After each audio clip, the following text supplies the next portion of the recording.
All right. Hello. How's it going? I have a lot to talk about, but luckily I have some notes, so hopefully it will go smoothly here. The first thing I'd like to bring up is the thing you should know from Photon, and then I'll get into the project stuff. In terms of pricing, what you'll be looking at here is having 20 CCUs, and CCU means concurrent users. So you can always have 20 people log in for free at once if you're on this tier, which you should be for most of the time. There's a one-time offer of $95 to pay for the 100 CCU option that lasts for 12 months. But usually when you're trying to really run a game and grow it, you'll want to go up these tiers, paying $95, $200, $400 per month for tons of players. And this may seem small, like, oh, that's only 2,000 players. That's only what has happened to my screen? That's only 2,000 players, but that's not just 2,000 players. They actually estimate 20 daily active users. So one CCU is 20 daily active users. So that means this person who needed 650 CCUs, that means that there was 12,000 players probably that day. And then you multiply the DAU, the daily active users, by 20 again to get your monthly active users as a good estimate, a rule of thumb.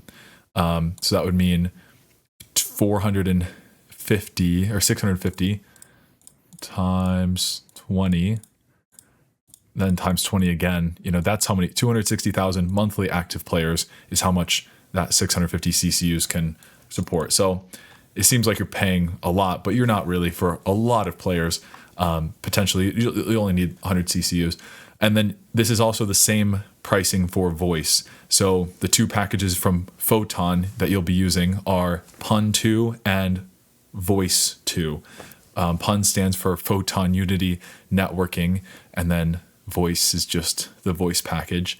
I got both of them from the asset store, and I think that's how they'll be installed for you as well in terms of packages. So yeah, if you want 100 CCUs, it'll cost you $100 for Pun, like the networking layer, and then $100 for this 12-month offer as well. It's the same for voice. Yeah, I guess I could just show you my dashboard here real quick. So I have it on dark mode, but usually there's these bars of how many people have been playing, and yeah, so you have a voice thing here. You'll create a new app, create a voice thing. It's 20 CCUs for free. Pun is 20 CCUs for free, and then you can always pay for more right here while getting the app ID and everything. So yeah, that's what the pricing is. PlayFab, if you ever were going to set up that backend, is not that expensive as well, and your first 150,000 API calls are free as well, I'm pretty sure, or something really good, really generous. I think it's mostly low cost. Yeah, so I'll go over next how distribution between PC VR, like Steam VR, really. I guess you could run it through the Oculus app as well, but no one's really developing for that either. Steam VR versus Quest development, how the compatibility and all of that goes. Basically, the message is just to use OpenXR. OpenXR is a standard by Kronos Group, and it started 6 or more years ago, where all of our controllers are starting to be designed the same way. They both have, each VR controller has a joystick, 2 buttons, trigger, and a grip. So why not just map that input, take that input, and do the same thing in every game? So that was kind of their idea, and now there is a little bit more functionality. You're getting the layers compatible in Unity and Meta packages. Is a little bit of a stressor on this open source sort of group, and yeah, but I think it's come to a better turning point now. I'll tell you a little bit more about that. In the way of build settings, I don't normally have this open. I was just testing a lot, but you would go to File, Build Settings, and then this would open, and you'll want to make sure that you have the scenes selected that you want actually to load in your game. Otherwise, this wouldn't ever show up in the game. That'd be not good. And you'll learn about that, I'm sure. But right now I was just testing for Android, so I have Android selected and I can build for Android. I also have the Quest Pro plugged in, and that's a run device when I'm doing a development build. Oh, there's a lot to go over. And basically, I could actually patch and run the game, which takes like a little bit less time. I think it was taking me 2 minutes to build the game, and then it runs like patch and run. So as long as it's plugged in, it will automatically load the game. What is it called? Open the game on the Quest Pro for me, and while I'm wearing it on my head, and then just be playing the game on the Android version, not through the PC. But I have all this stuff on, so I can do some development. What is it called? Builds. Development building means that you can see extra like console log and render like profile stuff you could see on the normal Windows version if you were working on that, but you couldn't see in the Quest because it's all running on device. So you should turn this off if you actually want to send the copy to someone else or like publish it to the store. It pretty much has to be required to be off. And then obviously these features are gone too. But yeah, this is what is this doing?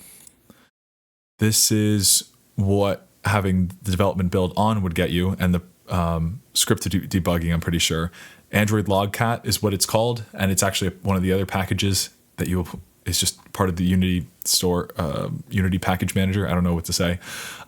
It's a tool that lets you get the console logs and more stuff from your headset as you're going. So yeah, when you're running your game in development mode, you'll be getting console logs like you can see from the Android Logcat, which is openable in Analysis Android Logcat. That's how you get this window open, which it's pretty helpful. So I have the Quest Pro again plugged in with a wire to my PC, and that's why it's selectable here. That's pretty important. But then we can disconnect, reconnect, all that kind of stuff, clear the log that it's been storing as well.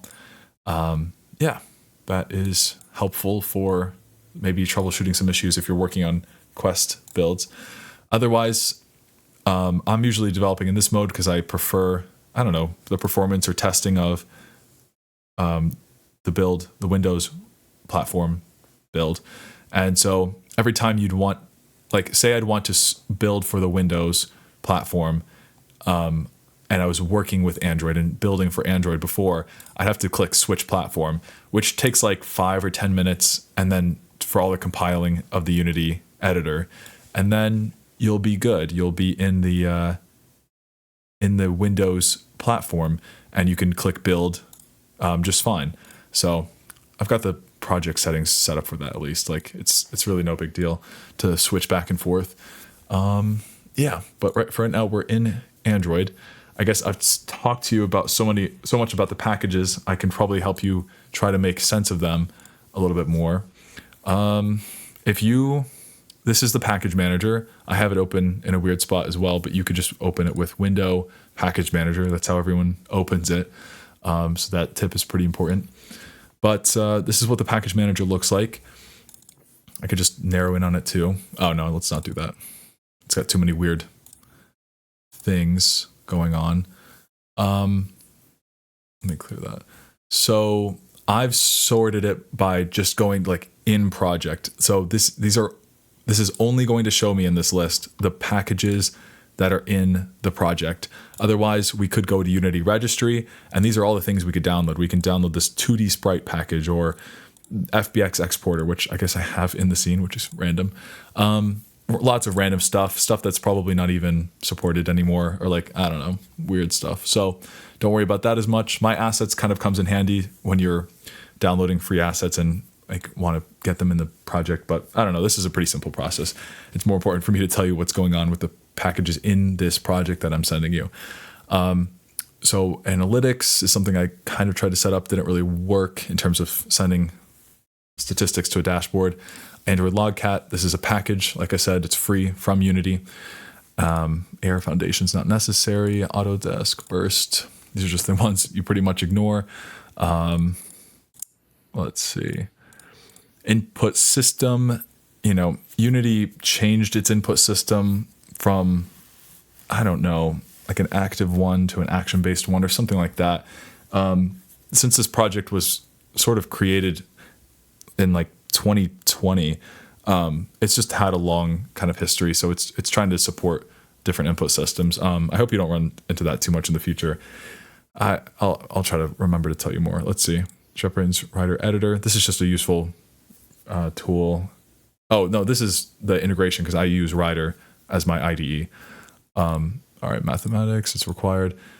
So this is the good stuff. Recorders. I'm trying to see if there's anything. TextMesh Pro is even, something in the project you can uninstall. Like Unity's very, lightweight in that way. There's another one that's important. Version control I also have downloaded, and that's what gets me Unity version control, and is a great tool. Like this is our behind the scenes of Playground. We're doing all sorts of, this is a visualization of branches and merges, like Git or other tools would do. But I like Unity's version control better. Yeah. And then some XR stuff. Okay. So most of it doesn't matter except for these Oculus XR, Unity XR. Anything with XR in the name is pretty important. Let's see. I didn't actually think I had all this installed, but okay. So Oculus, turned into Meta just a few years ago, but OpenXR was never owned by Meta or by Meta. Let's see. Even this is confusing though, because it says OpenXR Meta, like you think they're the same thing. This is just Meta's version of OpenXR. They only released it recently, like we're only on version 1.0. And it's a way that Meta is finally compatible with OpenXR fully, like all of their sort of features and like things like eye tracking, like device-based features are support the OpenXR standard, which was a pretty cool move.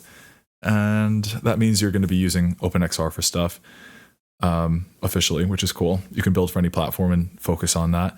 Oculus XR plugins go further. OpenXR plugin, I don't know. It gets a lot to juggle and manage. I can't even explain it all right now. There are videos about it, and you kind of want the minimum packages because otherwise it could lead to unexpected results of like requirements and things you don't want. So I tried to keep it minimal. I tried to re-import everything and make all these errors or different things go away after I upgraded everything, because everything is up to date right now after not having touched the project for 2 years. So it's looking pretty good now. XR Interaction Toolkit's the other big one as well. It's also tied to this dependency for legacy input helpers because of the change of the input system. So I don't even know how to describe this, but yeah, they're here. Maybe we can come back to them as I tell you more. Yeah. All right. So in terms of distribution on the platforms as well, I used Itch to upload the .exe Windows build, and that way people could get the exe of the game pretty easily and for free. But otherwise for Meta Quest, you could rely on people sideloading the game from their PC using SideQuest, but it's just so many steps. Instead, you could easily set up a developer account with Meta and then make a developer page. What is it called? Not a developer page, like a store page almost, where you want to launch an app. Even if you've never launched it, you can always use this page to upload an alpha build or a beta build. Obviously, I finally released it on the store and did that. So I have that. But I was just doing a release candidate build, release channel, and I could invite users manually. You can invite them manually or send them a link, like manually with their email, or send them a link that lets them auto join it. Lots of features and fun there in terms of inviting people to channels or taking them away and making new channels. You can make unlimited channels. Like this is the behind the scenes for Playground. You can make unlimited channels. I was going to make a lot more as Patreon. There were more Patreon subscribers, but that didn't really happen. Not the way I was planning. So, okay. What else? That's distribution. That's pretty good stuff. All right. In terms of how the environment was set up, this is the login scene. Let's see here. this is just the login scene. I basically copied this between all the scenes. It's all like the same for every single scene. And it's pretty simple in terms of pieces. It's got these like sidewalks and I don't know, pipes. I just tried to combine objects so that they wouldn't take a lot of draw calls, and they didn't. Unfortunately, I think I didn't really optimize the textures a ton, like in terms of separating them. I think they were all 4K, which is might be the thing that's running a little bit hard on Quest 2. Anyways, I set this all up in Blender, and I used the Clado asset from the now Superhive store to make a claymation art style, which you can totally copy. I don't mind, but you probably won't because it's a little bit too casual. And yeah, this is it. You know, right now it's $35. It used to be $25. Okay, but it's a Blender add-on that Blender shader that you can use to it's like a material. It makes a clay look. And then I got a couple of other assets like UV Packmaster and Simple Bake to bake the textures and make them just workable assets, workable textures for Unity, because that's not really built into Clado, that Blender Unity workflow. So even the weapons, like I modeled myself with my amateur amount of knowledge, but they have that clay dough shader on them, which this doesn't really like have any fingerprints. I really kind of screwed up the settings when I was doing it a few years ago. In terms of lighting, like these are just images, like these aren't lights of any kind. Area lights are for this right here. Oh, okay. So I have a big area light for the arena. That's interesting. I don't remember that. And then I have smaller area lights for, there we go, these blue and red like banisters, which aren't really making, like if I wanted this blue to shine, I should have made the material of the blue emissive, like turned up the emissive property. And then I didn't make this line up with the thing because I wanted more blue here, like it was purposeful. But this is baked lighting, so if I move the lights, it's baked because this has light map data. So I guess I can't go in there. Where is 1 or 2 versus bot? I don't know where the light map data is. I feel like I just saw it for something else. Yeah, like for the free-for-all scene, it has the light map data right there. So this is what a light map texture looks like. It's just telling which areas should be dark or light and what colors. And it goes on over the actual textures. So you could do, is this no light? What is this? It's changed. Scene lighting is used when it's toggled on. I'm trying to do albedo. No. Baked light map. Okay, yeah. So this is taking away all the textures, and this is how the light has been baked onto the scene in a way. So, okay. Kind of cool. Yeah, the lighting's not too terrible or too hard to set up. Let's do. Interesting. It's different than Unity 6. I'm like losing my way. All right. I also have a sub question here, a sub point, bullet point, side thought. How easy would it be to make a mixed reality mode? And the answer to that is pretty simple. I haven't done it yet, but I imagine you would just keep the podium, like if we're doing it in the same way like Blastum would be doing it, you would keep the podium and then like I don't know, you would have your own scene for it. So let's see. Can you select everything but this? I'll just copy it. You basically just delete the whole scene and only have the podium, only have the player podium as well, and the weapons spawn around you and the other players that are actually here. Maybe some UI, or maybe you put that somewhere else. Maybe it doesn't make sense to put it where we did. And that would be it, because I've heard that mixed reality gameplay has a limitation. If mixed reality mode is on for any headset, that's already eating up 50% of your GPU and CPU budget for performance. So you can't put the same amount of assets or just lighting or textures or anything. So that's why you have to sort of break it back with being minimal. But also just let the room be your environment and then delete the rest of the environment. That makes sense. And then we can rename this mixed reality, scene, and it could be your mixed reality scene for that or something. Or I guess, no, you wouldn't do scene loading, for different rooms or games. Like with Blaston, you could just turn it on at any time. And that probably means they hid everything. I'm clicking H now and everything's here, but it's hidden. And I think that would work the same. If we enable the camera again, what the heck?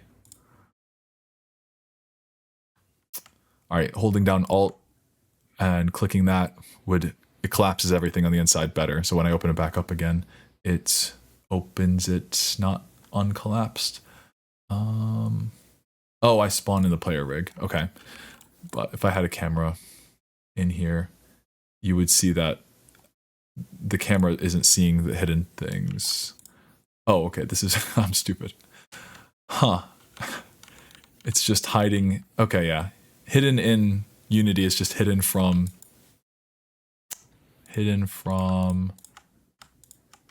the inspector view. Where's the camera again? Okay, now it's not seeing anything. And there's like one batch, there's just nothing going on. Okay. That's actually disabling. So, I have the environment set up like this. I should have just done that.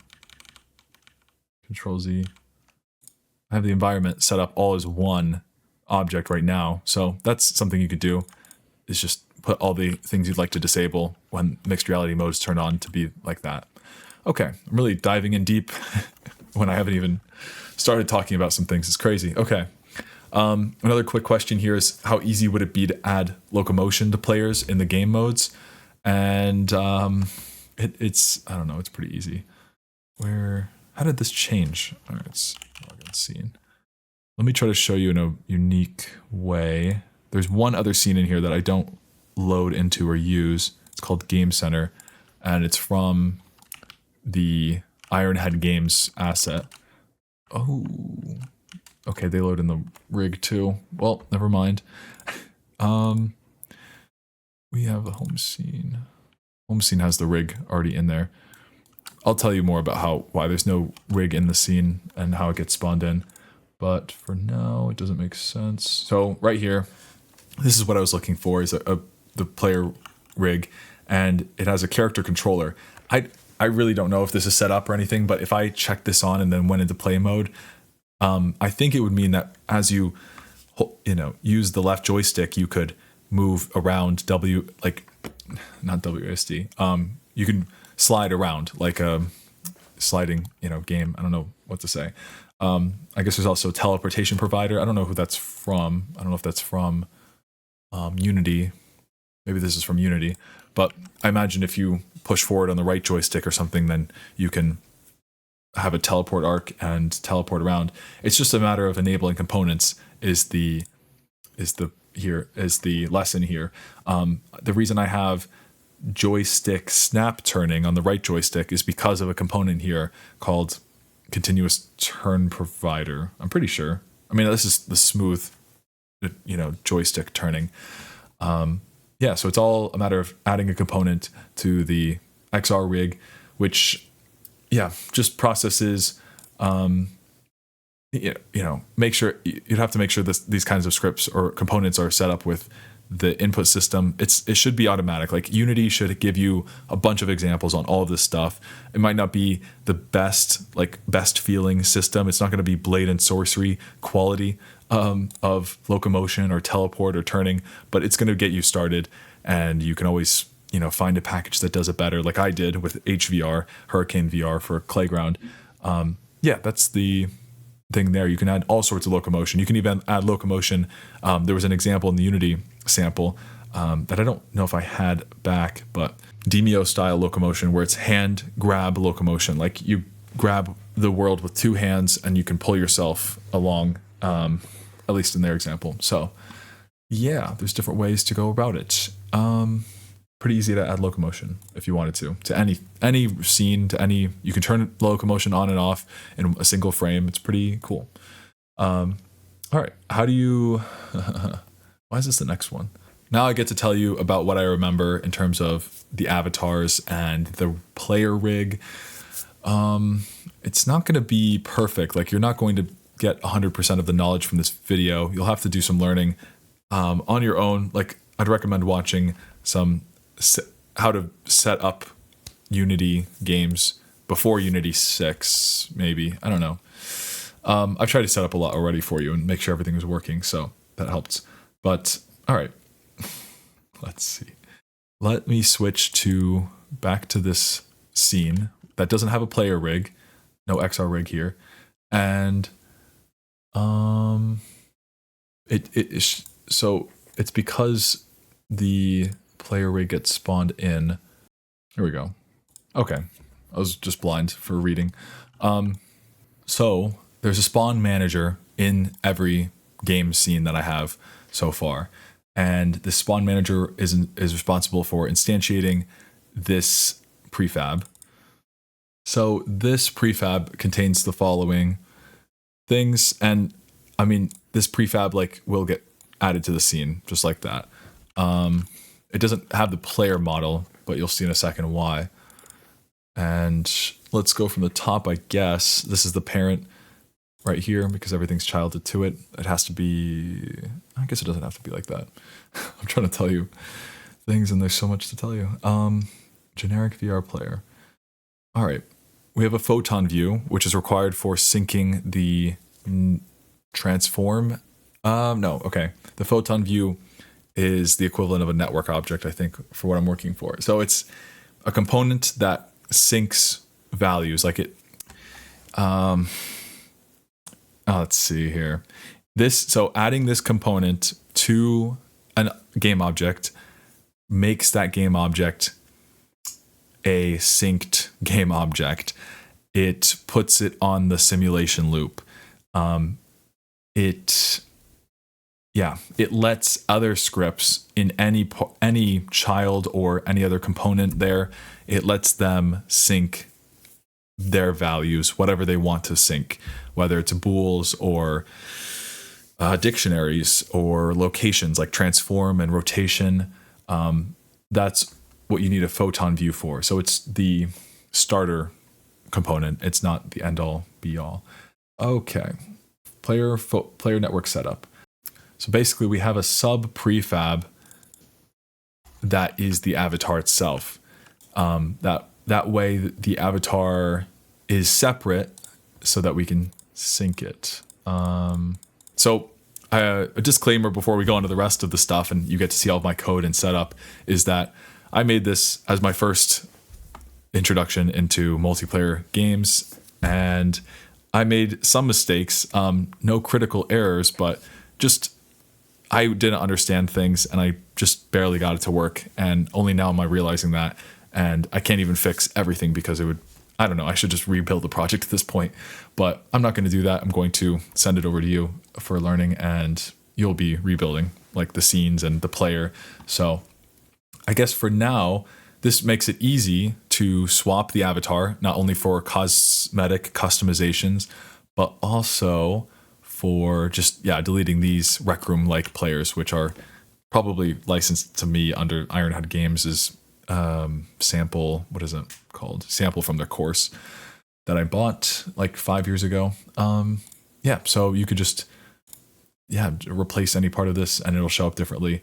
The different avatars have the different skins, but I did put some things on it. So, all right, here's a couple of mistakes. I guess I could start claiming my mistakes early. Putting the audio sources on the avatar is unnecessary. You can put them in the scene. That makes more sense so that they're there always. If you want to play an audio source, which is a speaker in a way, if you want to play that and hear it by everyone in the scene, then you need to send a networked event to everyone. And so that would tell everyone's devices, like everyone's Quests, to play an audio source, to play, to run a line of code that would say like audio source dot play, and which it would call it specifically like hit sound effects dot play or whatever we reference to it. Otherwise, if you don't call it in a networked way, then playing an audio source will not get synced and heard by everyone in the scene. So I just thought it would because I was naive. So that's one mistake. And the other mistake is this move back warning sign that I made for the boundaries. It just also doesn't need to go on the avatar. You could put it on the where you could put it on the player itself, because that way, and you could put it ultimately anywhere, but I would now put it on the, maybe as a child of the main camera, because then it's at the right position. Like that object followed the camera, so that's why I would do that. And why else would I do that?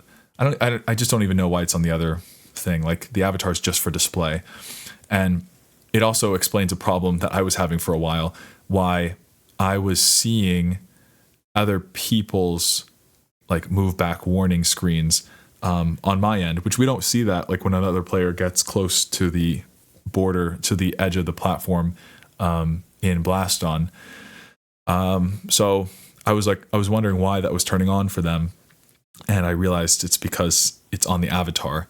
And yeah, so I'll explain that real quick, because you probably didn't understand that. So this generic VR player, there can be, I guess you could make them the same thing, but there are usually two different versions of players in a way. How I thought this was set up, which it still may be, but it's not clear from 5 seconds of checking, is that like a generic VR player, this is what you spawn as. It has a camera, it has your hands and everything, and they're tracking you specifically. So you'll want a generic VR player, obviously, to get the game working, to get the game set up. But when another player joins the room, it shouldn't spawn another one of these, because now there's two cameras. So like, what is the game going to render from? It doesn't make sense. Like the other player is not going to have all the same things as you. They should probably just have their avatar, like just sync the head and hands and their colliders, and whatever else is necessary. We have, I don't know, blinking eyes and color, like we sync the color of the avatar and other things in my game, Playground. But you just want a simpler version without all the XR stuff to be the dummy. We call it the networked dummy. Like there's a local player, which has everything in the camera and the XR stuff, and then there's dummies that spawn for every player because they're just syncing someone else's transform.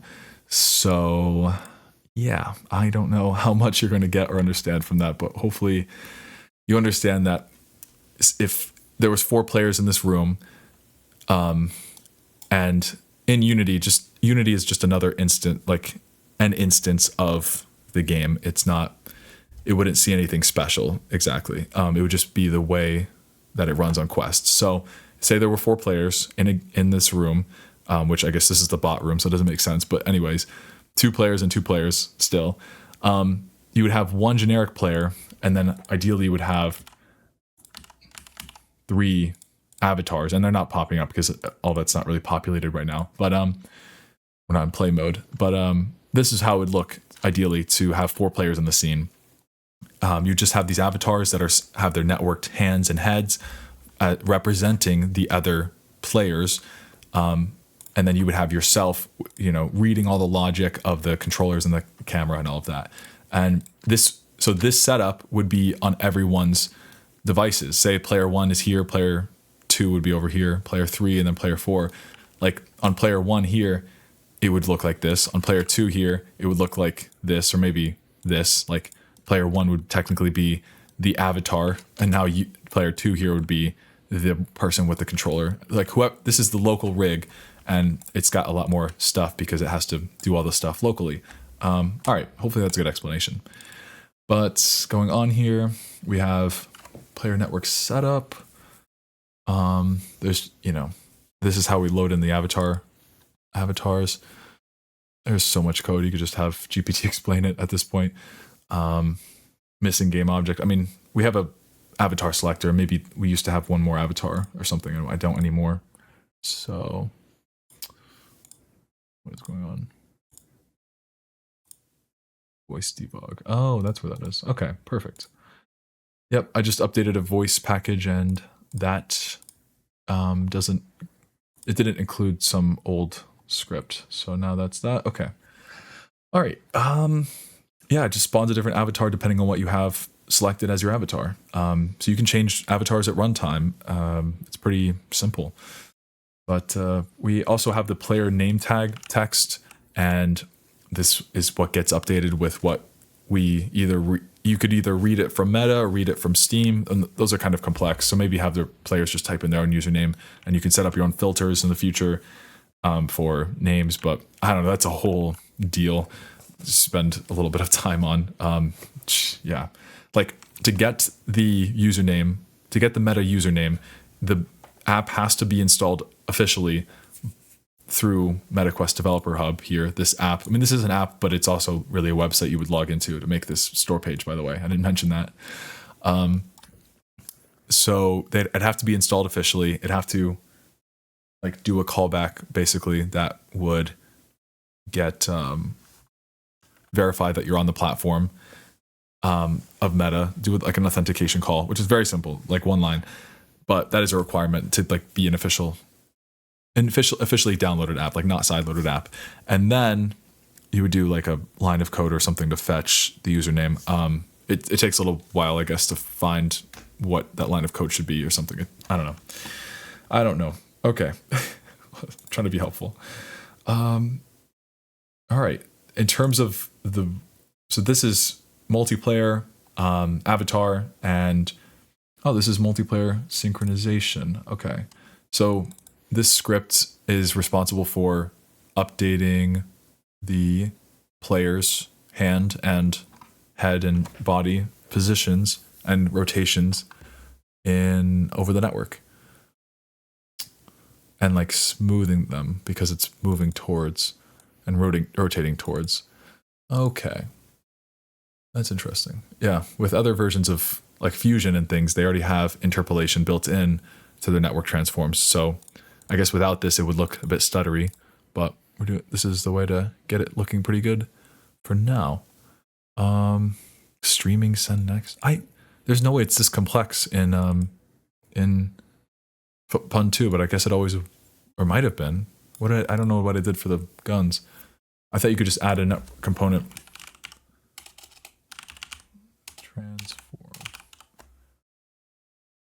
Transform view. Yeah, so you could add this. This was just the Ironheads Games script way of doing this, but like a little bit better with some smoothing and things. You could just add a photon transform view that requires a photon view component. So if this was gone, it would complain about needing this, but it's there, so this is good, so it can be added. Yeah. Let's see. You can sync the scale, but you don't have to. It's not on by default because that's extra bandwidth you're sending. Not that much, but it can add up if you're doing this on 100 objects. But yeah, you can sync the position and rotation just independently of each other. And that's what would make a bullet or a weapon or an avatar show up the same position and the same rotation to other people in the scene. All right, next we have XR Origin. This is just from the XR package of some kind, and it gets the camera. We're doing floor tracking mode offset. That means that you get taller depending on how high you are standing up from the floor. Otherwise, you could just do, I don't know, some other way of having the player height, setting the player height. I think I wrote this script as well, but it might might need to be updated. Oh, okay. This is responsible for facing the player the right way when they get spawned on the platform, which was also my mistake. Yeah. All right. I guess I could talk about that real quick. So, I shouldn't have done that, but that's okay. 2v2. So the idea is that the first player spawns here when they join the game, and they know that they're the first player based on checking how many players there are in the room. So it's pretty simple. But when you're the second player, you should spawn here or something, here maybe, on the right side of the podium, so that 2 players joining would be opponents. That's just my game logic and rule. But I had a lot of trouble because I didn't understand how to spawn people in different places in the room. And there's not really just, like, I don't know, harder to search stuff up in the past. But yeah, so the way you should do it is by instantiating, like doing an instantiation through Photon. So you're making sure to make a networked prefab instantiated. But then the instantiation method has overloads for position and then also rotation. So I should have just overloaded it with the rotation, but for some reason I was trying to flip the avatar after it was being instantiated because I didn't really know what overloads were, to be honest. So I never even looked it up or knew. But that's how you should do that. It should be very simple, but I was having problems with it. So you might see that around here. Like maybe I'm checking the player and telling them to rotate, doing it twice, something weird. Like if the other, I don't know, just rewrite that. Honestly, it's embarrassing. All right, we are going to go to the manager. All right, so this might be taking the input, which means the position maybe locally of the body and the head and stuff, and syncing it. Sync is spelled like this. But, okay. I don't know. Let's see. Player reset. We already talked about that. All right, now some of these components and game objects come from just the XR rig and setup. All right, so this is an empty one. This is the camera. Let's see. This is allowed to be empty. So, yeah. Don't need to put anything there. We do have a feature where, when you're talking a little bit, I don't know where the script is that calls this, but when you join the scene, this pops up and says voice connected, or room connected, voice connected. It says a couple of different things, which is very nice. And then also every time you talk, and it detects that the headset detects it, this will enable and disable. So you know whether you're being heard or not, or you should be being heard. That's something I got from Ironhead Games as well, from their sample. Right hand parent. Yeah, the only reason you'd have to open this stuff up and look at it like I am right now is because you're maybe facing an issue with the input system or something, which is very rare. So I don't know. Let's see. This is just pretty standard stuff. This is a UI interaction. I don't know why it's not on the... I don't know. Yeah, pretty standard stuff. You can easily replace any of that, like in a new rig. It doesn't have to get copied over if you make a new rig. Local player menu, which is this green thing, it stopped working because of the new input system, and like the button should instead use the new input system for... Yeah, I don't know. Or the ray. I think the ray. It's not that the button's broken. The ray is broken because of the new input system. Local pair UI manager. Maybe just turning this on and off. I don't know. It's nothing really. All right. Main avatar with the head, body. So maybe the head and the hands get parented or childed from the avatar prefab, and like they're put under here or something. I don't really know. I'm trying to just run through everything so you don't get surprises, too many surprises. Highlight voice. Okay.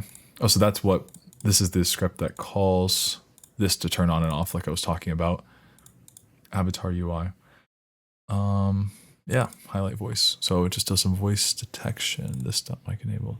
Is recording or is speaking. Interesting. It's a photon thing. Okay. All right. And I guess it also, no, it doesn't. Something else does that. Yeah, this updates the text of the player. Okay. All right. I don't know what else to tell you about that. All right, so that's why the players aren't in the scene, and that's how easy it would be to set up new avatars. You control what appears and disappears. So I don't even know what to tell you. All right, I guess I could just explain this in words. All right, this is a small section here. The question that I would like to answer right now is, how do you make stuff appear and disappear? There's two ways of doing it in Unity, and especially in a multiplayer game, actually, specifically in a multiplayer game. All right. These buttons, for instance, play buttons, they all go away. They all disappear when the game starts. I do that by having the manager, the match manager, disable them when game start or game active equals true, something simple like that. Restart buttons. They're all one child somehow, or one. Oh yeah, here we go. They're all. So you know, I'm turning actually this whole parent, which has children, off, and that's okay. You can do that.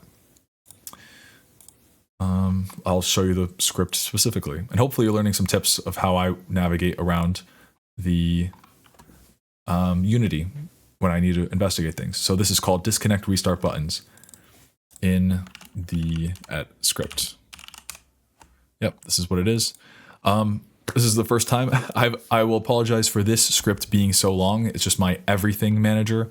And I also just didn't make it look too clean in terms of, I guess, separating things up. I don't think you really can separate things up. You should just make these different managers for different things, like a UI manager, a points manager, or something. I don't know.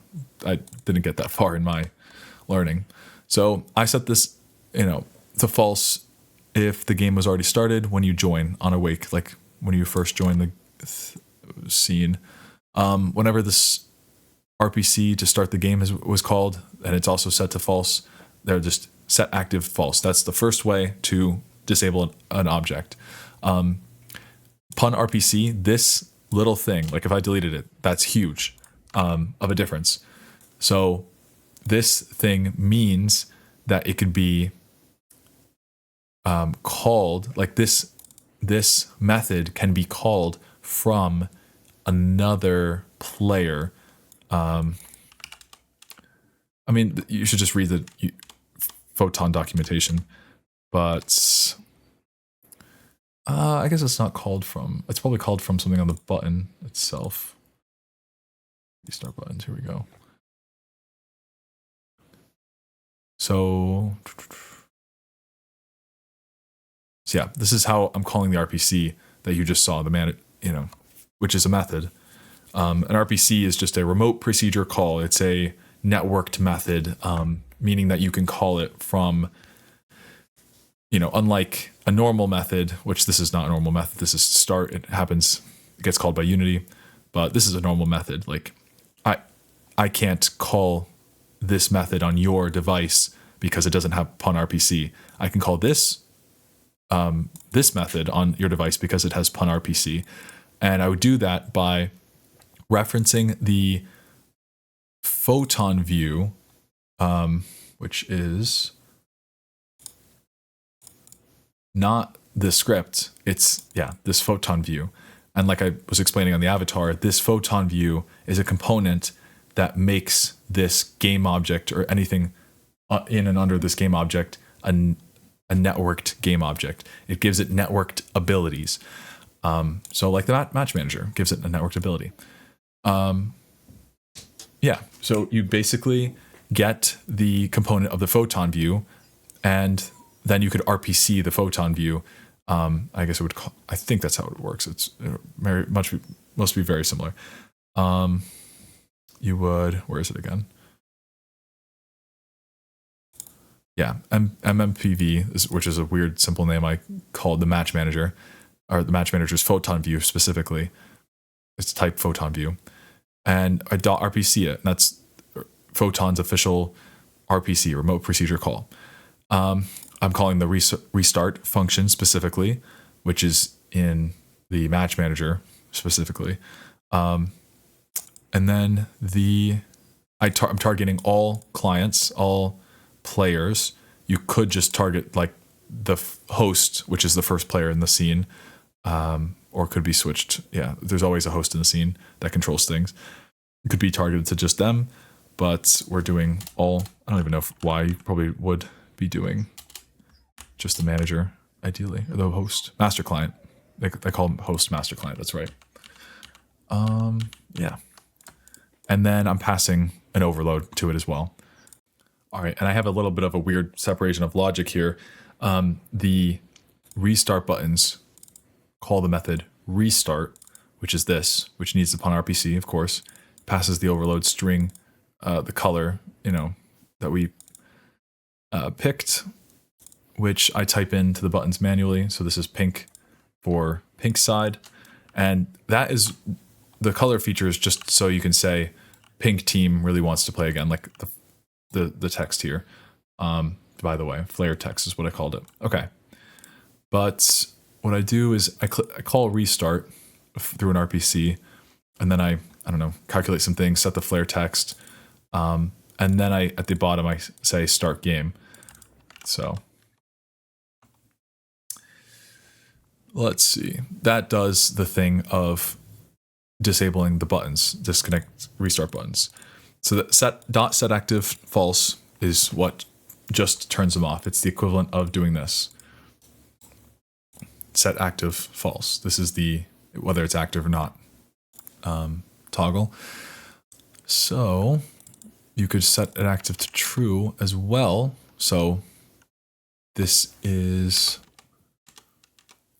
this is where I set it to true, I guess. Wait to restart. All right. That's the way you can disable and enable everything, including the environment for mixed reality mode, like I was telling you earlier. Set active is the way to go. But the way to create and destroy is separate. You could, and I guess that makes it 3 ways, but there's 2 ways to create and destroy. There's one way to set active, and which is basically show and hide. So there you go. But these 2 ways of creating and destroying are, one is networked and one is not networked. The non-networked way is just the unity.instantiate, unity.destroy methods. But in terms of stuff that can be created and destroyed, like the guns, let's have a look. Ooh, I think we have a lot of orb prefabs because they all have different names for the teams. I think I set the team that way. Pink and blue at least. Huh. But we'll look at this better be the one that gets spawned in. I really don't know. Make it big. So this is a gun, and a gun can be instantiated, like created and destroyed, but over the network. It's very similar, very, very similar to do either way. Created and destroyed what you would call locally, which means without networking, or created and destroying networked. But I think I create and destroy everything networked in Blastem, because I want everything to be seen, whether it was created or destroyed. Things like particles or things like other, particle effects or other random stuff, you don't have to network the creation and destruction. You could just send a method. All right, I don't know. I'm going to go into the weeds with that. Okay, weapon. Let's see. Do we have a manager that destroys this? So this is... All right. Speaking of particle effects, it's probably pretty obvious that the the weapon is created and destroyed, but there's also a despawn particle effect that I have for all the weapons, just to be something that plays when you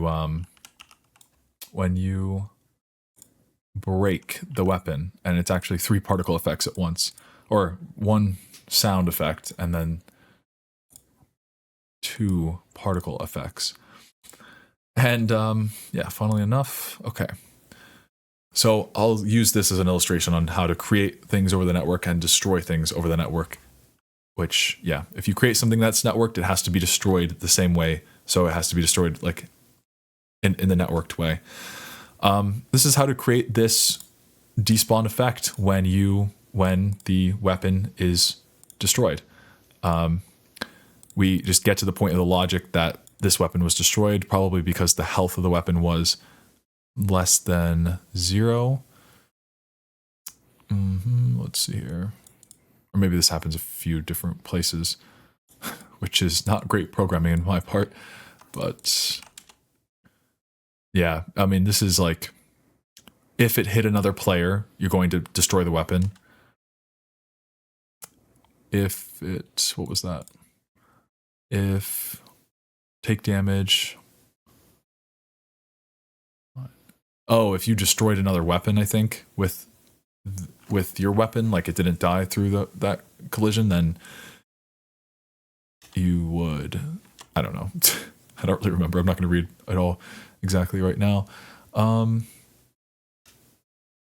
destroy. Interesting. I don't know. There's a few cases, obviously, that you would want to instantiate one of these, but this is the line that you would do to call it. Actually, yeah, this is just separated, but it would be, we keep reference to it. So you could just do this as the line of code to instantiate it, but we keep reference to it. Like we're creating a new variable here called effect object of type game object. And that way in the next line, we can still have reference to it after we've created it.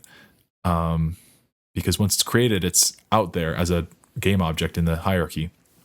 And we could maybe get reference to it by doing GameObject.getComponent or get object, but this just leaves it simpler to already have reference to it so that we can do something else to it, which is, I guess, to get its component, get photon view. Which would you even need to do that? That's funny. All right, photon, this is how you would instantiate something, create something. Photon network.instantiate, which is similar to how you would do it for Unity, with Unity, but the photon network dot part is important. Let's see. I've never really instantiated stuff with Unity, straight up. I thought it was just something like this. No? Okay. Oh. Because this needs to be a game object. Like, it is instantiate, but we're doing things differently even inside in the overloads there. So, yeah. Instead of giving it the game object or the prefab that we want to spawn, though, we don't give it a prefab. We give it a name of a prefab to spawn. And the reason we give it a name is, I don't know, it's the way Photon Pun is set up.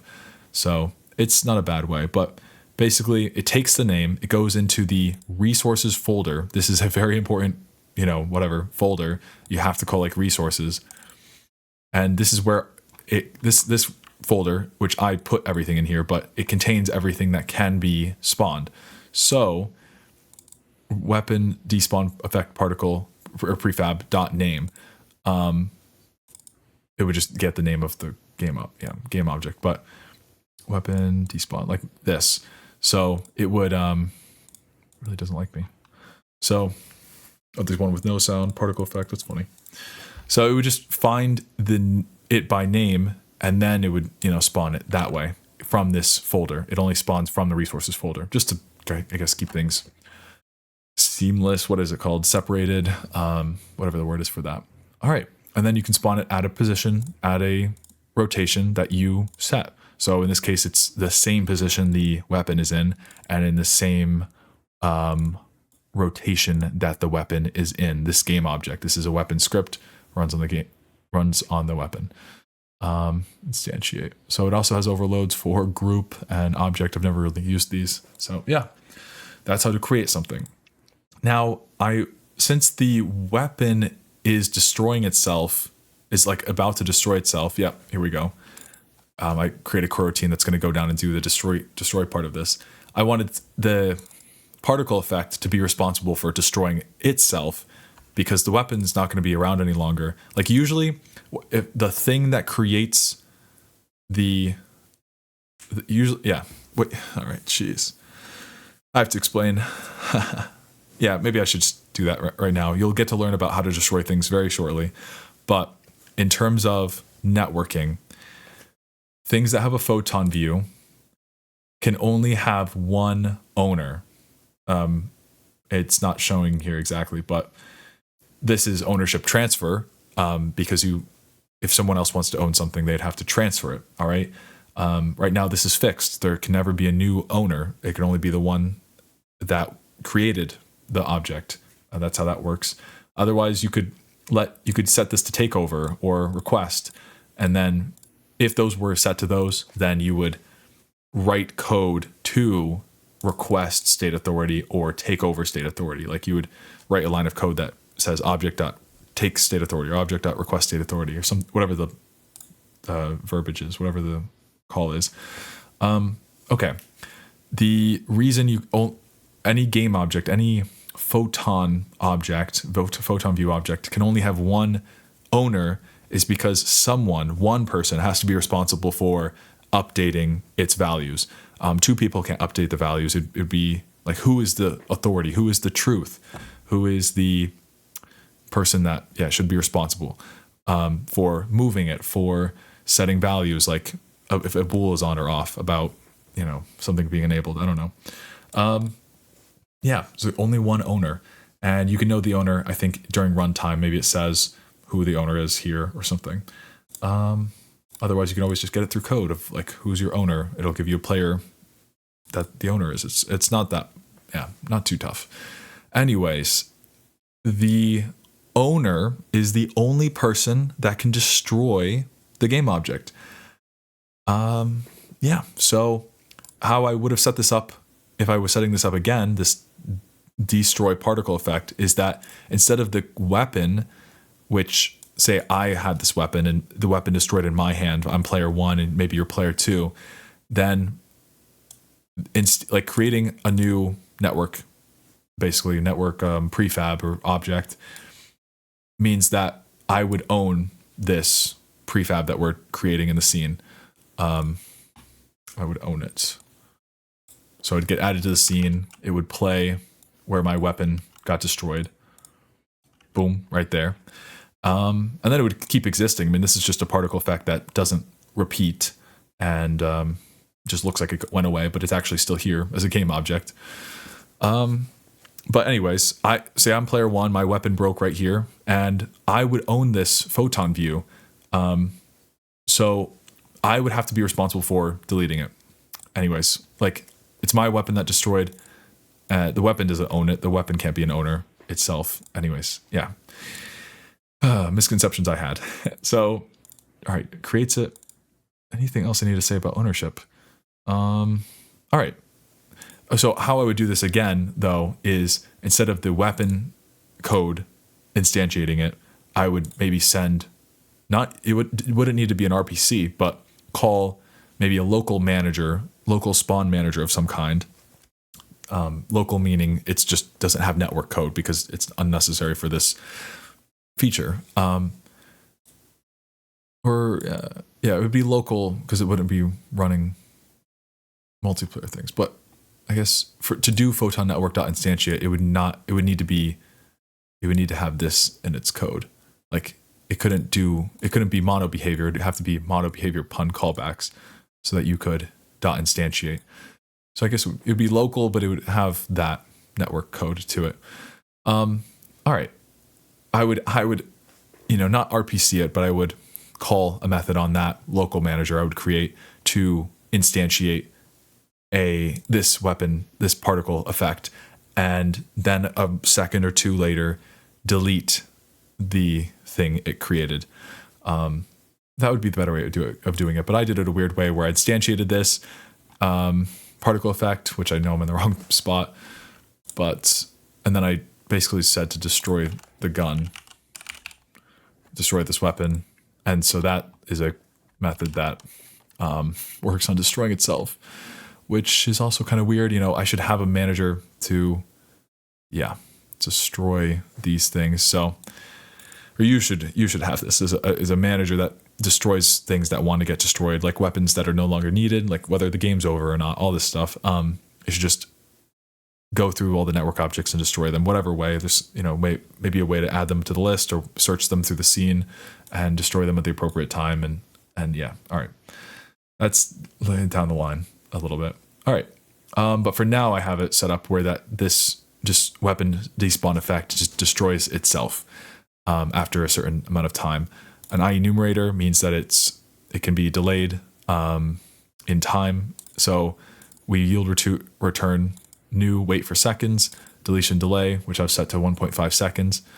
And so after 1.5 seconds, it's going to still check if you're connected to the Photon network, because if you're not, you can't do anything with the network. It would be return an error. I mean, this should be a really weird case if this wasn't. Anyways, you should check before you destroy something. You should check if it's mine, means I have authority or ownership rather of it. So you have to check that. Otherwise it's going to kick you back an error. And like when you try this, because like I said, you can try to destroy something that someone else owns, but you just can't. It just won't work. I didn't really know that. So yeah, destroy is now called because we're on the network and the Photon view is mine of this game object. Okay. We just say photon network.destroy, and then we pass it the Photon view, not the game object, but the Photon view, and that takes care of deleting the game object, because the game object is just a child. Like Photon view, this covers, this script, this parent game object, and all the children. It covers all of that. So if you delete this, or destroy this, it knows to just destroy this whole game object, which is perfect timing. I think, we covered destruction or hiding. Those are the options for things going on. All right. What server? So what if we're paying Photon? What is the setup? How does multiplayer games? How do they run? What is the server setup? Like, what's controlling the truth of like the position of the bullet in every second, every millisecond, whatever? You're gonna have to just read the docs or ask ChatGPT about the setup for Photon Pun 2. I don't really know. It's like a weird hybrid, but for Fusion shared mode, it's different. This is how I kind of understand it to work, so I'm not fully accurate. But let's see. When the first person that joins a scene, which it's not just any scene, it's a network scene. There must be a network manager of some kind to make this a networked scene. I think it's just the fact that you're spawning players in like this spawn manager. Why does it look different? Photon view. Yeah. All right. The first player that creates the room, right? So that's actually first when you click on these doors. Did I do anything? I don't think so. When you press one of these doors, it tries to create. Let me see. I have the door code up.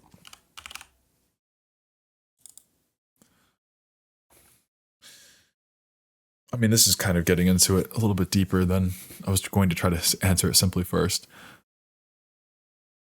But I guess you should know. This is. See, I also. Is this the same thing? Door. Yeah, it is.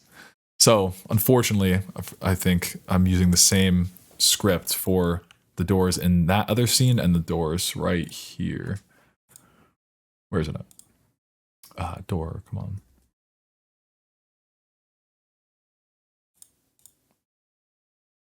Exit door, there we go.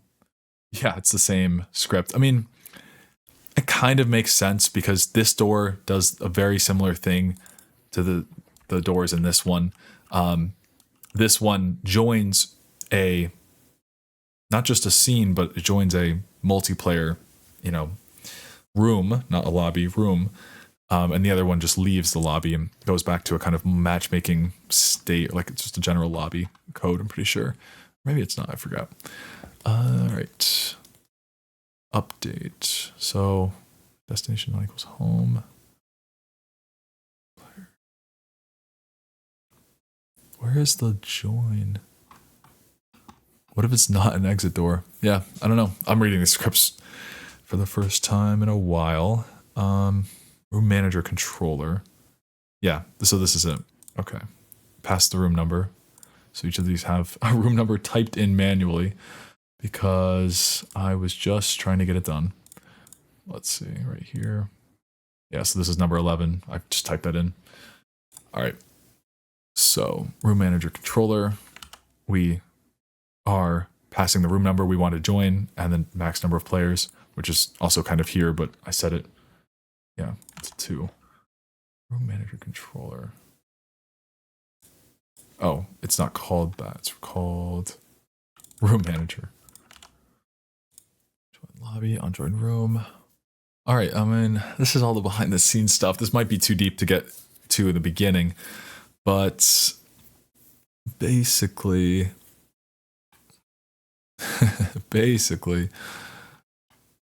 wow, this is even, yeah, I remember this stuff. It's kind of simple. You just don't know what you're doing in the beginning. We're updating how many players there are. Or this is the base. Yeah, this is the simple. And then this is checking how many players are in each room by saying room, like 11 dot player count, I think. Or something even more, a little bit more complex. I don't know. All right. I don't know. I'm not going to explain this with this on the screen at this point. So when you're in this, you're in a lobby. I'm pretty sure it's not like a room with a room code, but otherwise, you know, you need to be in rooms with separate room codes, like unique room codes. Otherwise, you join the same room. If 2 people join 1, 2, 3, they're going to be in the same place, unless you're in the different region. By the way, someone in the U.S. that types in 1, 2, 3 or whatever somehow gets in a room 1, 2, 3 will not see someone playing in Australia, like in the Australia region, who's in room code 1, 2, 3. Those are separate things. But I think how I have it set up in Blastum is that you all are in the same region. Like there's no region switcher, and that's a whole complex thing. Just avoid that for now. I will. Yeah, I don't know. Maybe it was easier in Pun 2, but it was weird in Fusion, I think. I don't know. It's not that bad, but it's just learning it and reading it, all that. Okay. What to tell you? So I think I don't remember where I was going with that exactly, but let's see. So say someone hits one of those doors, and that means they are going to try this piece of code. I guess I'm glad I brought this up or pulled this up. They are going to create and join room, and the words create and join. Nope. Wait, on join random failed. Okay. Oh, there's things. Just I basically learned Photon's terminology for stuff, but there's different ways of going about this. Like you could try to just connect to the room, but if connecting to the room, like if you were trying to join the room and it failed, you'll just create the room instead.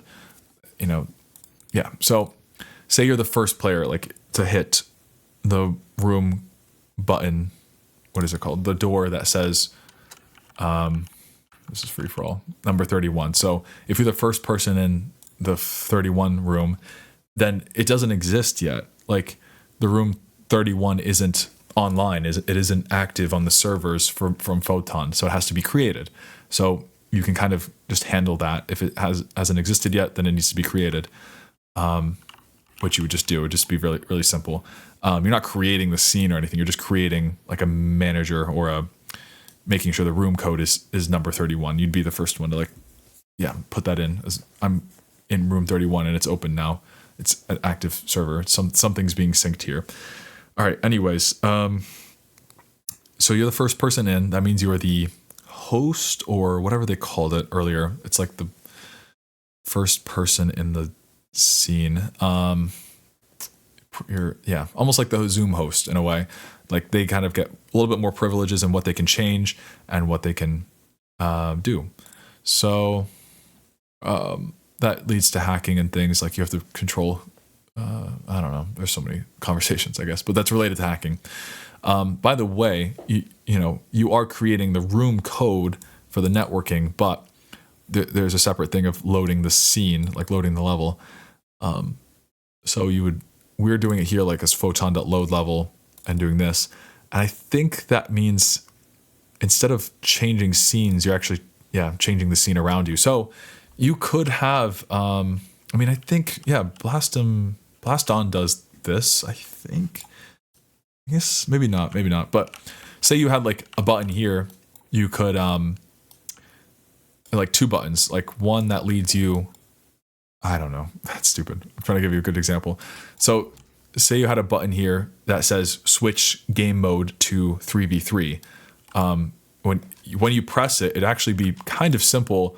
You would just need to load level 3v3, I think.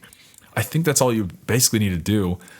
You would feel some stutteriness, so you might want to put a loading screen in real quick because this whole scene would get deleted. Can I unload this real quick? Yeah, unload scene. I mean, it's because there's no other scene. I'm gonna blow your mind if you don't know this already. Let's see. Can I hide everything? I don't know, because you just move the whole... Well, this is everything from that scene. But this is a weird representation, but yeah, so say there's a button here and you press that loads 3v3, then now you're in the 3v3 scene in a way because you could load this one, unload this one. Yeah, and that's a very weird way of, I don't know, kind of explaining it. It doesn't quite happen like that, but scenes are just basically, sorting objects. I don't know. They're not some amazing grand thing. Like, yeah, so it would just load a different scene in, and then all the managers and stuff would have to activate, which I think they would, because it would be on awake, like on creation of the scene, on start, on awake is what those mean. And then they would spawn everyone back in place, I think. Oh, I don't know. That would be a little bit difficult. Maybe you'd have to manage that. But with one player, it'd be pretty simple, at least, to just change the scene.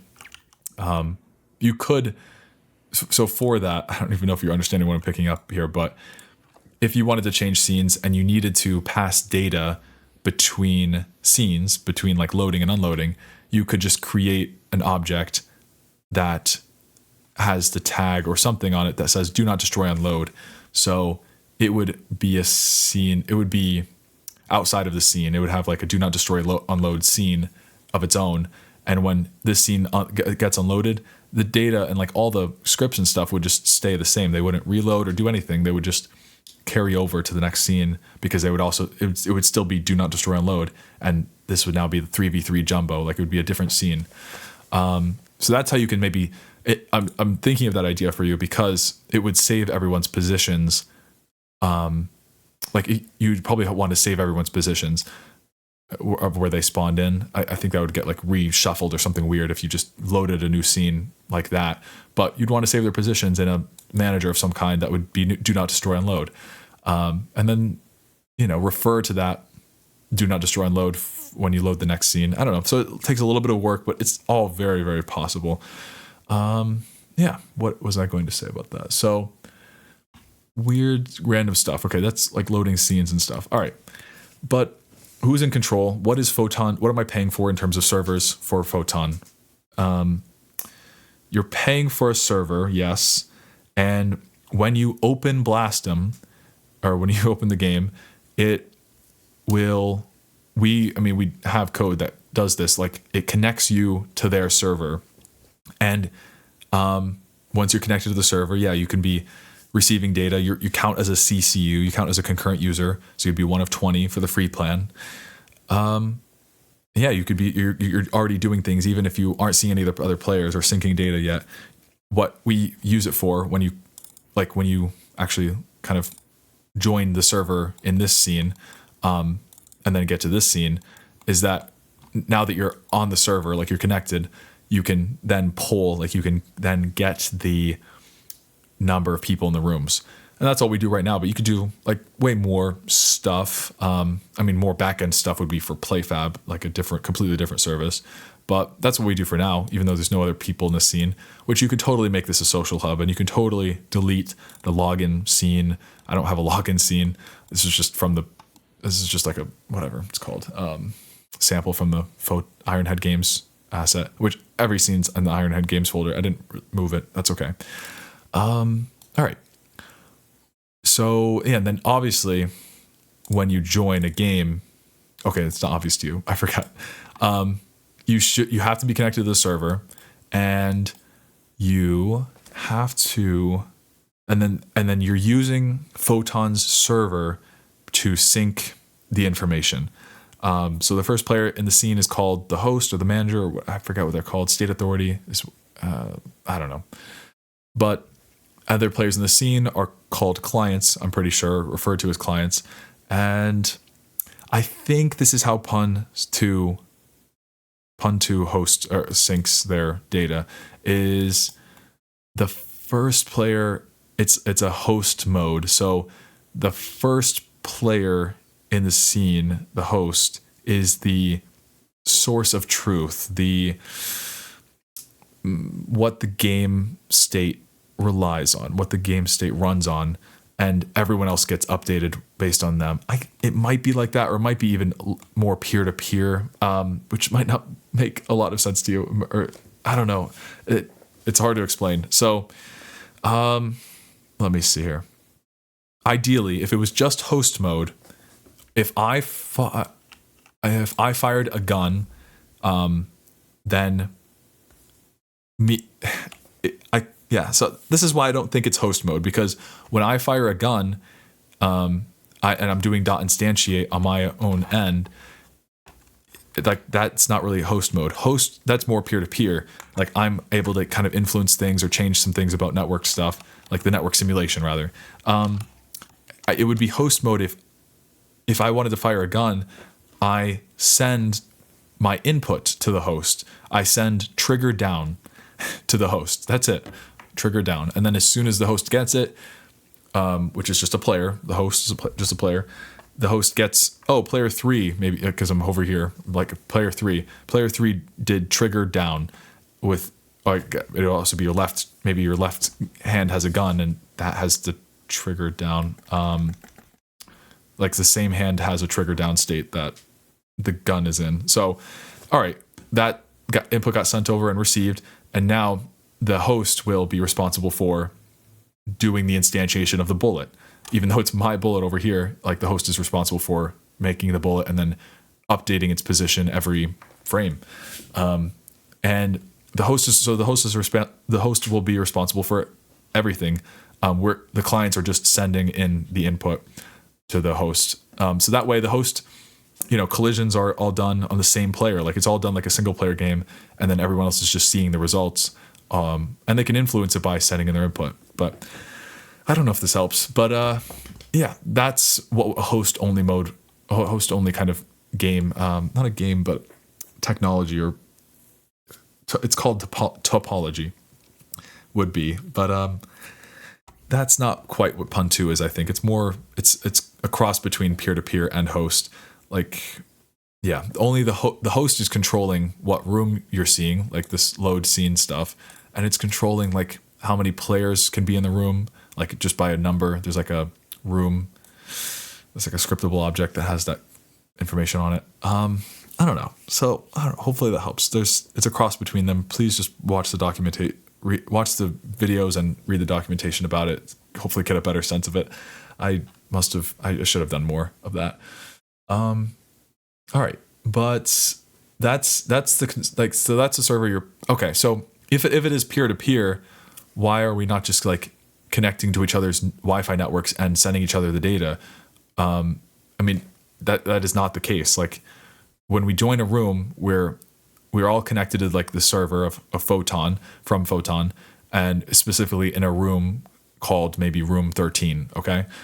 Room 13. And then when we're connected in there, and even before we pick up weapons and fire weapons at each other, we are syncing the transform, which is kind of like a variable, but just is vector 3. It's position, what is it, and the x, y, and z axis. We're syncing those variables to each other, and that's getting sent through the server. So it's not getting sent to our home, each one of our homes Wi-Fi networks directly. It's getting sent through a server, which processes it maybe for some malicious stuff, but definitely for like smoothing out things or making sure it's consistent, just all the packets or whatever, making sure it's quicker than sending it to each other's homes directly. Yeah, so that's what it's doing. I'm pretty sure. I think this helps. That's why you need Photon, and why having the right Photon, like right multiplayer backend, is so important. All right, object. So you can sync position with the Photon view, but then also having a Photon network transform we talked about earlier. And then you can call methods over the network through RPCs, remote procedure calls. Pretty standard. I don't know. Setup managers, you got to do that. Okay. How are players' health and weapons managed? How easy is it to change up? Okay. So if I gave, let's see here. I gave each team 200 health, and this part is just written here. It's just placeholder text. But how it gets managed is sadly, it's the match manager. It's all the match manager. If I want to find the game object, let's see. Yeah, this is the one. That's really kind of lucky. I was not really looking at that with intuition. So, like pink health text. Pink health text 2 is what I call it. That's what we're gonna. Pink health text 2. So this is the game object. This is like TMP, Text Mesh Pro, and then text of type text. This is the variable type. And this is just a list of them, basically. Like it's a cleaner way of putting it like this for each one of them. I mean, you probably do this. You've done coding, I guess. So yeah. All right. I don't know. Some stuff I didn't know when I was getting started. I'm trying to educate you on as well, but it's getting updated with, calculate health on the board. Maybe I call this an update. Maybe I call this just every time the score changes. I don't know. So the match manager itself is like kind of managed by the host only. I'm pretty sure the first player in the scene. Or no, I guess it's running on everyone's devices, but some things only get called on the manager. Like, I mean, the health, for instance, it's reading pink health. It's reading a networked variable that gets updated by the manager. So it's a public int. Okay, wait, how is this getting updated? So, like in my game, Clayground, you would set, variables to be networked variables. You'd have like a little networked component or property here, and then only the authority of, like, say for match manager, only the authority of the Photon view could change that networked variable. If someone else tried to change it, they really couldn't. They, only one person is responsible for updating it. Pink health. So calculate on board, 400 max health. Okay, so I guess just anytime an event happens where someone would lose some kind of HP, I don't know if it's every time. Yeah, I don't know. This is a bit to explain, and this is just a bit to explain. Pink health. So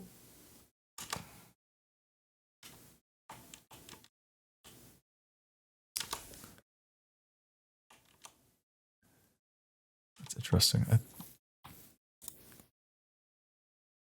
surprised it's just an int. Like, it's just a regular int. So I guess I'm updating it accurately enough from every client that they're all getting the same score because I haven't had any issues with people having different health values or scores. Okay, so you could just set the max health to be something different, and you can even do it during runtime. Max health is 200 in this scene, or there must be a different max health. Oh yeah, if jumbo mode, the max health gets increased. So, because there's just bigger bullets or something. So yeah, you could just change this and even do it during runtime to whatever, change things up. Oh, I do do it during runtime. If you hit one of these secret cubes, then it will change it. I guess I could show you that.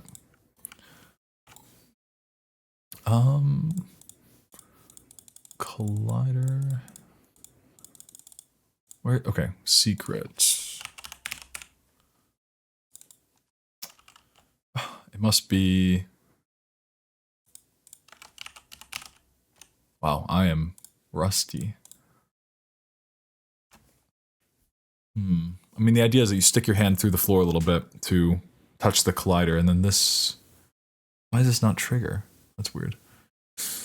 I mean, it should just be a trigger collider, and then that gets sent. Changes something in the manager, but that's weird. Secrets manager, like secrets.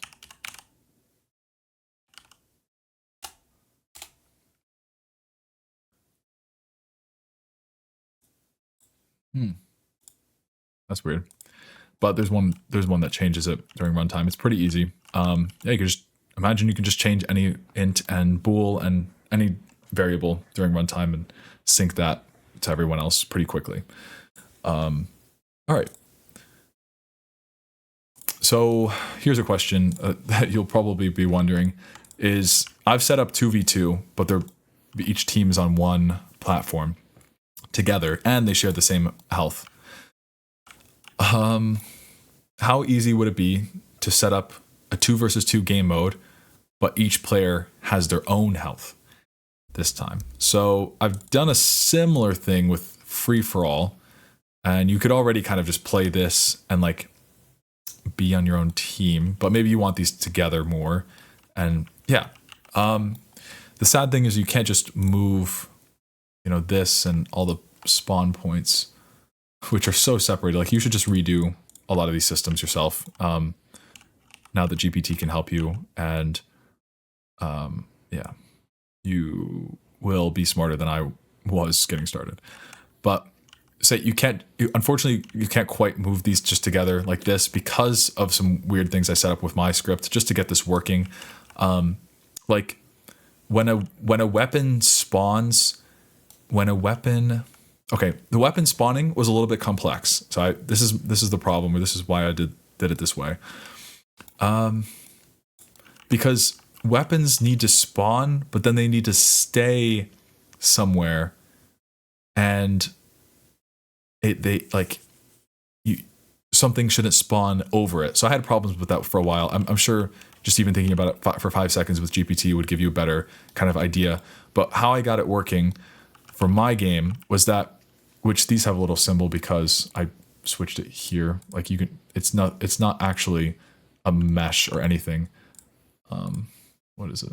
Oh, that's cool. I didn't know you could do the name. But let's see. The way the manager gets reference to this just empty game object. This isn't even necessary. This isn't either. Just an empty game object. I guess can't zoom in anymore.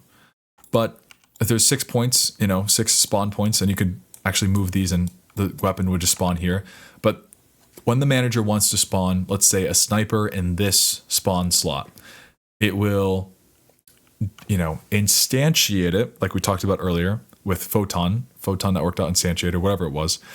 And then, so once it's in here, it would instantiate it maybe at the bottom, or actually it would instantiate it, right? The name of it, what is it? Sniper prefab dot name, like that kind of thing, comma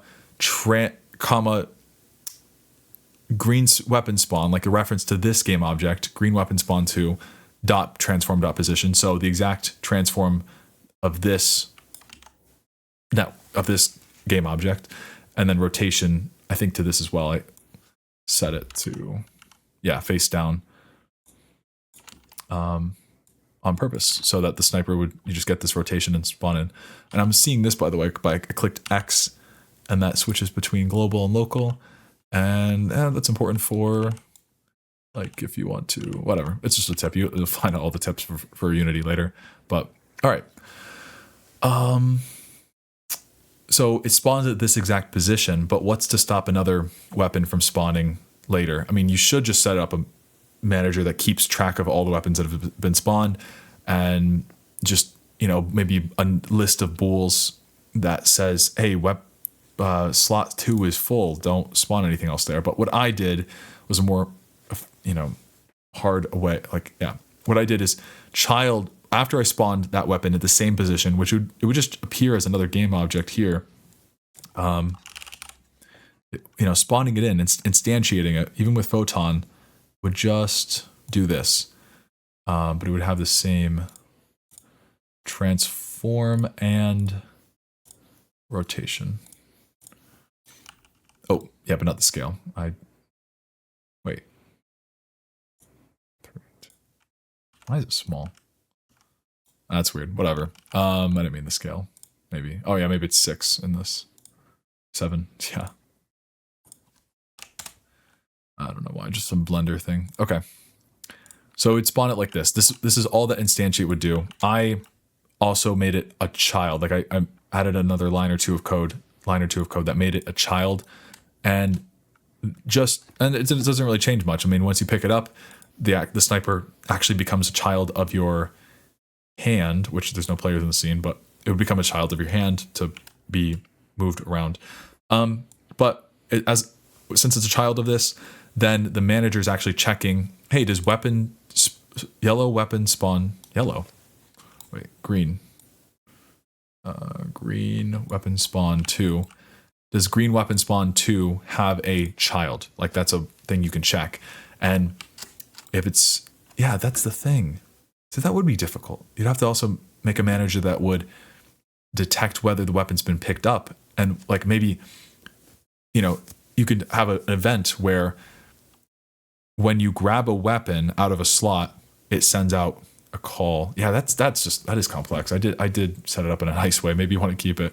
Because how do you know if a weapon's in the hands of a player and like out or being thrown across the room or whatever other state, or if it's just sitting in the slot? Like, how do you know with your manager system that, yeah, how would you track that? So this is how I tracked it, is if it's a child and the manager checks, hey, is there a child of it? Then let's not spawn anything there. And it works pretty well because like I said, when a player picks it up, it goes into their hand, like a child's into their hand, and then, oh, there's no children there. It's a candidate for spawning something there. All right, what was I even talking to you about? Okay.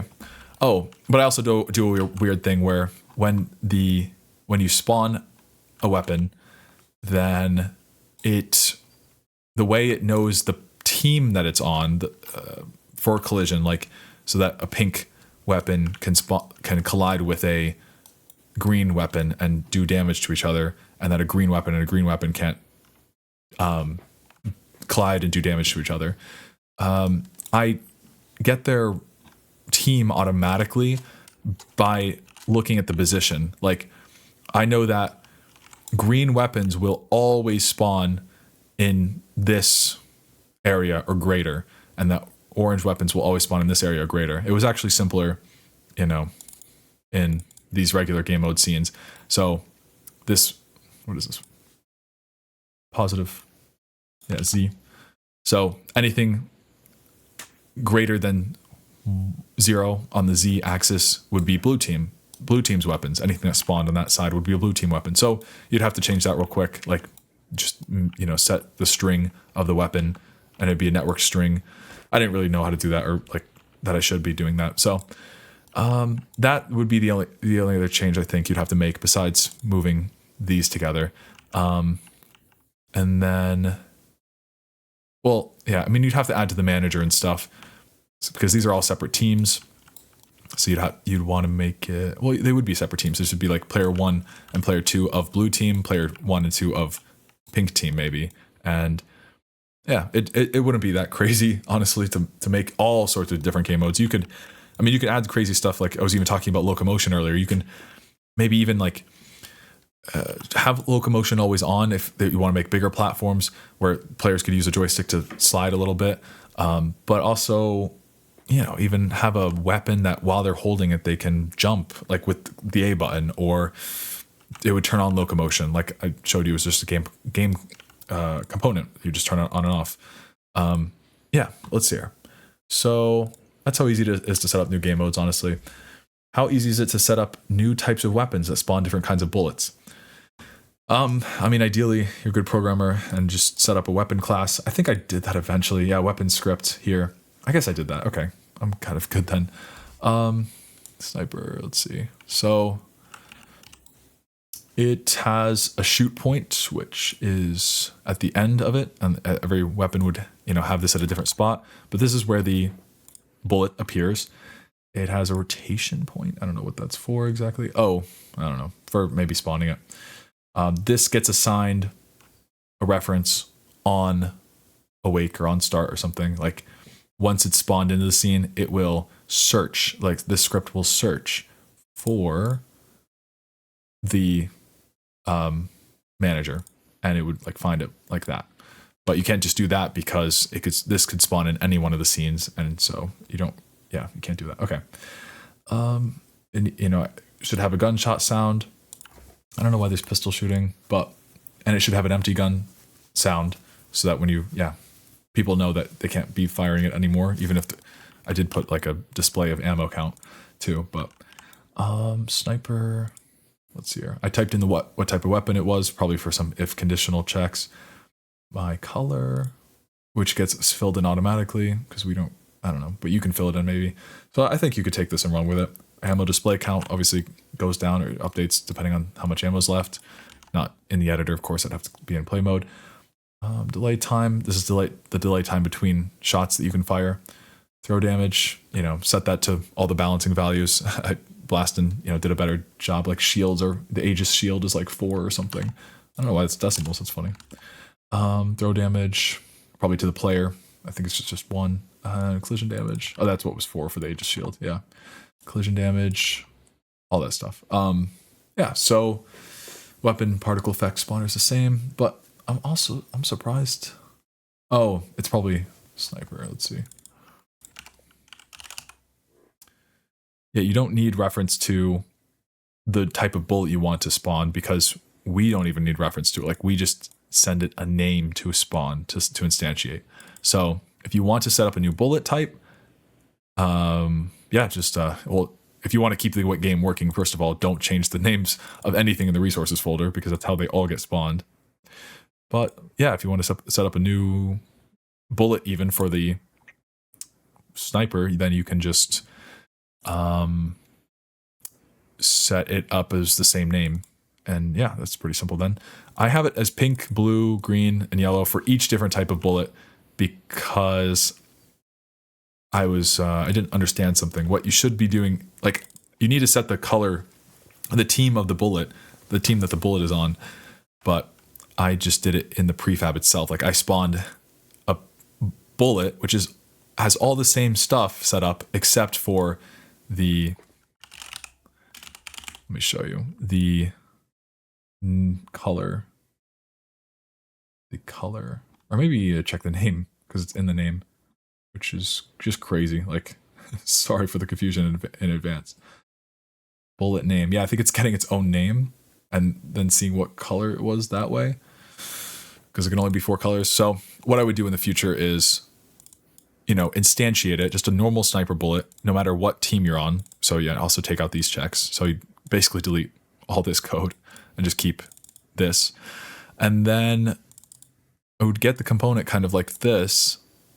Oh, and in this case, I was transferring ownership to I don't think this is necessary. Yeah, I don't know. I was getting confused on why I couldn't destroy things at a certain time. So I was doing everything I could to make sure it was in the right place. I don't think this is quite necessary. But so yeah, this isn't really necessary either. But I would get the photon view like this. And then I would like RPC. I don't even know if you need to RPC to the bullet because you were the one responsible for spawning it. You could just maybe call the method. But maybe you need to RPC. I don't really remember how Pun2 works.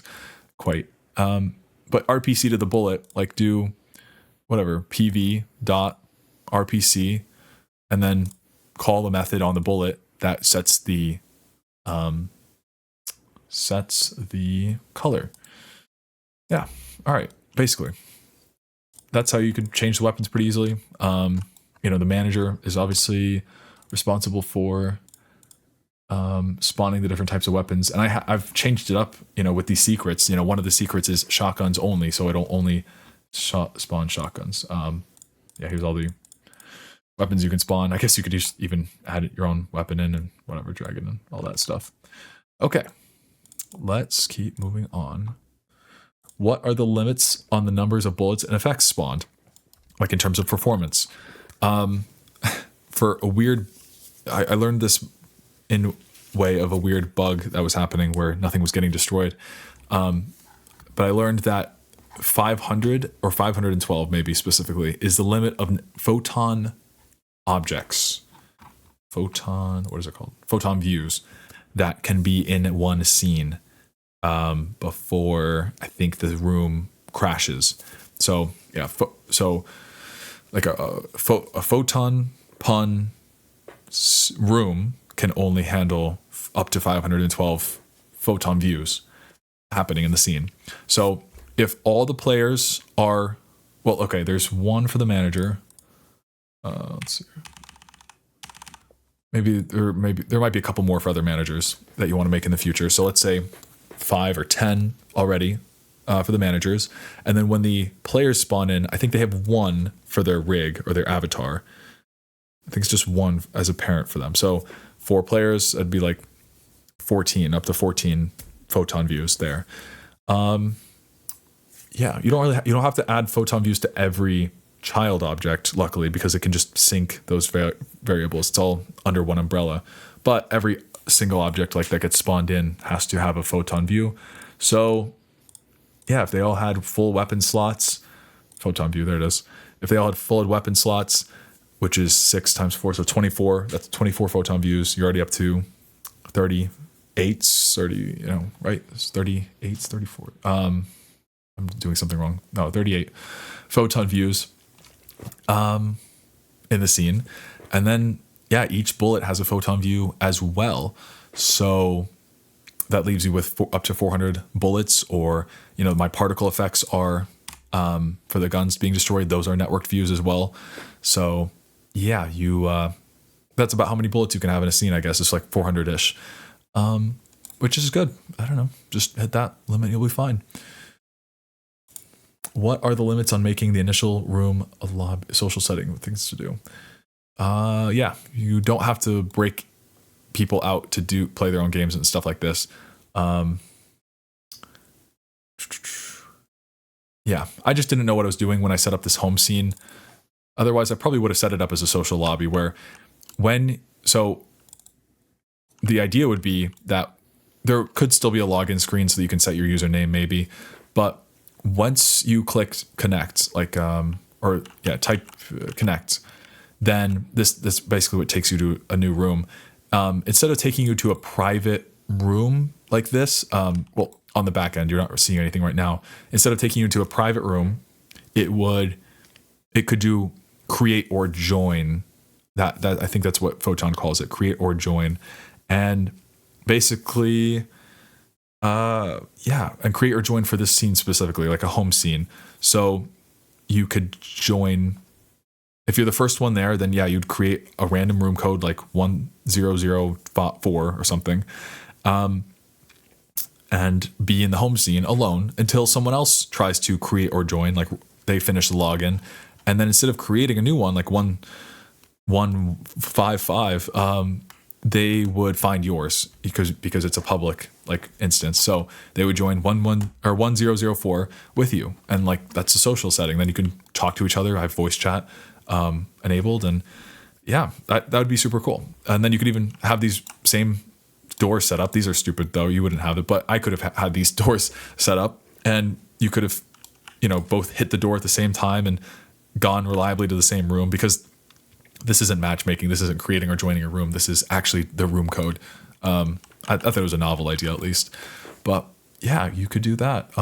Like that's kind of what Blaston is doing when you when you invite someone to a duel and they can like, and then other people can spectate it as well. Is that I think they're creating the random room code on the spot.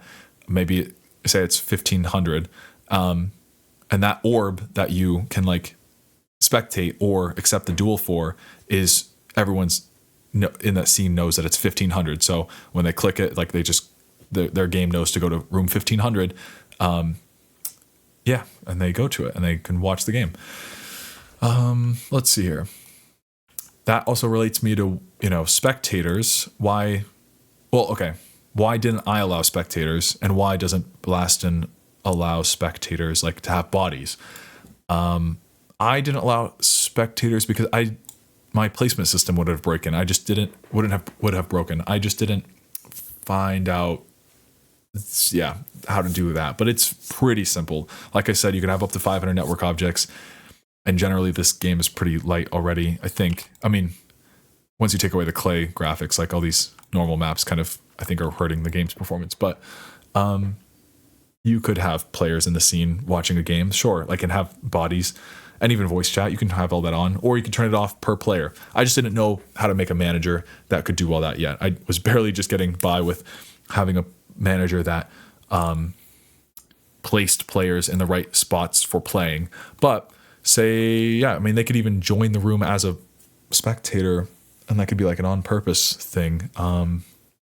Maybe a do not destroy unload object. Yeah, I don't know. There's always managers or ideas you could do for that.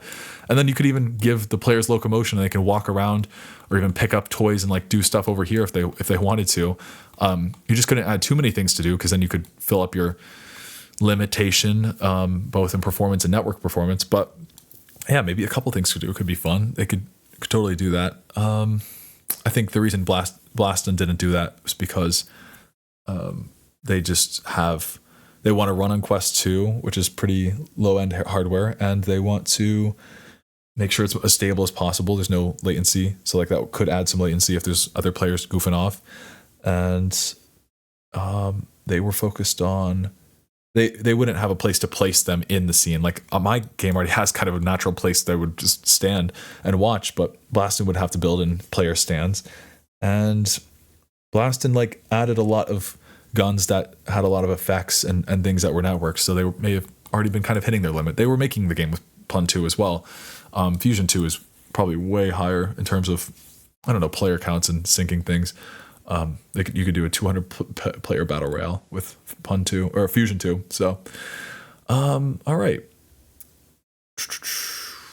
I think that takes me through everything. Even matchmaking. You could do matchmaking through these things instead of joining one specific room that I've typed in specifically. You could set up a matchmaking function instead. I haven't done that, so you just find that how to do that on your own and find if that works for your game design. But yeah, that's about it in terms of what I had written down. This is the avatar selector. It just saves what avatar you've got and you want to load with. Okay. Wow. I think that brings us to the end. That was a lot of information. Just keep trying to learn more about Unity and Photon, and that'll take you further, because I didn't know what was possible, and that also led me to my biggest mistakes that took so much time. And unfortunately, being a game designer just means babysitting Unity 50% of the time and dealing with headache in terms of what's in your console, like errors that you didn't cause and packages that you need to install correctly or uninstall and then reinstall. So, yeah. Is that really it?